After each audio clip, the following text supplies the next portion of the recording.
రైతు సోదరులందరికీ నమస్కారం. ఈరోజు మే 18, 2025 ఆదివారం. ఈరోజు మన మదనపల్లె మార్కెట్లో టాప్ రేట్లు అలాగే దిగుమతులు నిన్నటితో పోలిస్తే ఏ విధమైన మార్పులు వచ్చాయనేది మనం ఈరోజు ఈ వీడియోలో తెలుసుకుందాము.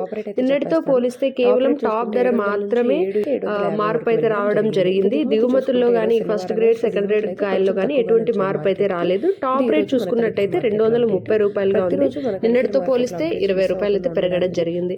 అలాగే ఇంకొక విషయం ఏంటి అంటే ఇప్పుడే మన గవర్నమెంట్ అయితే పోర్టల్ ఓపెన్ చేసింది. రేషన్ కార్డ్స్ కొత్తగా ఎవరైనా అప్లై చేసుకోవాలి అనుకుంటే వాళ్ళు చేసుకోవచ్చు. అలాగే ఫ్యామిలీ మెంబర్స్ ఎవరినైనా ఇంక్లూడ్ చేయాలి లేదంటే కార్డులోంచి తీసేయాలన్నా కూడా ఇది సమయం అన్నమాట. సో ఎవరైనా రైతులు అలా చేయాలి అనుకుంటే వాలంటీర్ దగ్గరికి వెళ్తే వాళ్ళు మొత్తం ఎక్స్ప్లెయిన్ చేస్తారు ఏ డాక్యుమెంట్స్ కావాలని. సో మీరు అదైతే చూసుకోవచ్చు. ఇంకా ఈరోజు ఫస్ట్ గ్రేడ్ కాయలు చూసుకున్నట్టయితే 150తో ప్రారంభమై 210 వరకు వెళ్ళడం జరిగింది. ఇక ఈ మిక్సింగ్ కాయలు అయితే 50 నుంచి ప్రారంభమై 110 వరకు వెళ్ళాయి. ఇది ఈరోజు మన మదనపల్లె మార్కెట్లో అప్డేట్. ప్రతిరోజు ఇలాంటి అప్డేట్స్ మన ఛానల్లో మిస్ అవ్వకుండా తెలుసుకోవడానికి వెంటనే మన ఛానల్ని సబ్స్క్రైబ్ చేసుకోండి. అలాగే ఈ వీడియోకి ఒక లైక్ కొట్టి షేర్ చేసి సపోర్ట్